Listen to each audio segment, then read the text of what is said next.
कभी अकेले बैठे हुए अचानक मन में कोई बहुत गहरा क्यों उठता है, पर इससे पहले कि हम उसे पकड़ पाएं, उसे समझ पाएं, वो हवा हो जाता है। तो आखिर ऐसा होता क्यों है?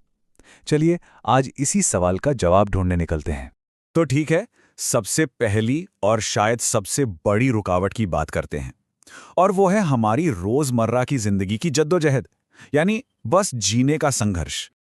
यहां पर देखिए, एक सीधा सीधा टकराव है। एक तरफ है मानसिक अवकाश, मतलब वो सुकून, वो खालीपन जो गहरी सोच के लिए बेहद जरूरी है। और दूसरी तरफ है हमारी बुनियादी जरूरतें, रोटी, कपड़ा और मकान। अब जब किसी की सारी एनर्जी और सारा ध्यान इन्हीं जरूरतों को पूरा करने में ही चला जाता है, तो फिर फलसफे और गहरे सवालों के लिए दिमाग में जगह बचती ही कहाँ है। और ये बात इस पूरी सच्चाई को एक लाइन में कह देती है। जिस इंसान को ये चिंता है कि अगले वक्त का खाना कहाँ से आएगा, उसके लिए ये सोचना कि जीवन का अर्थ क्या है, एक लग्जरी है, एक ऐसी विलासिता जिसे वो अफोर्ड नहीं कर सकता। ये सुनने में शायद थोड़ा कड़वा लगे, पर ये एक बहुत बड़ी हकीकत है। अच्छा, तो पहली बाधा हुई हमारी आर्थिक जरूरतें। अब आते हैं दूसरी बाधा पर, जो हमारे माहौल से जुड़ी है। ये आधुनिक दुनिया का कभी न खत्म होने वाला शोर।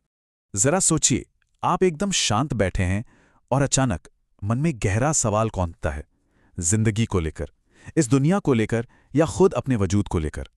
एक पल के लिए सब कुछ ठहर सा जाता है, और फिर उसी पल एक हमला होता है। फोन पर नोटिफिकेशंस की बारिश, सोशल मीडिया की न खत्म होने वाली स्क्रोलिंग, ब्रेकिंग न्यूज़ के अलर्ट्स।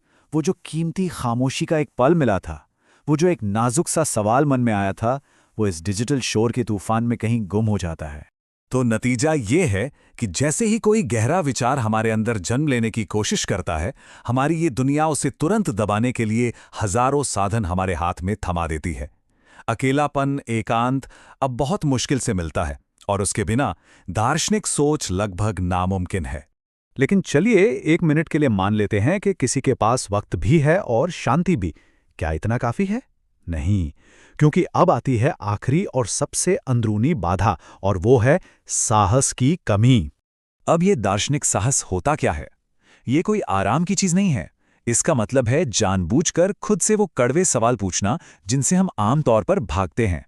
इसका मतलब है अपनी उन सभी मान्यताओं और विश्वासों को चुनौती देना जिन्हें हम आंख बंद करके सच मानते आए हैं।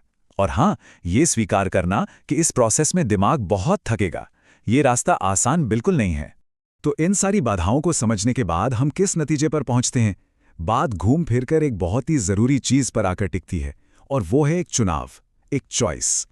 ये विचार अपने आप में बहुत ताकतवर है। देखिए, गहरे विचार के मौके लोकतांत्रिक हैं, मतलब वो किसी की भी जिंदगी में आ सकते हैं, चाहे कोई अमीर हो या गरीब। लेकिन उस मौके को पकड़कर उसे एक जिज्ञासा में बदलना, उस पर काम करना, ये पूरी तरह से एक व्यक्तिगत चुनाव है। ये वो फैसला है जहां दिमागी साहस दिखाने की जरूरत पड़ती है। और ये जो हिम्मत दिखाने का फैसला है ना, इसका फायदा सिर्फ उस एक इंसान को नहीं होता।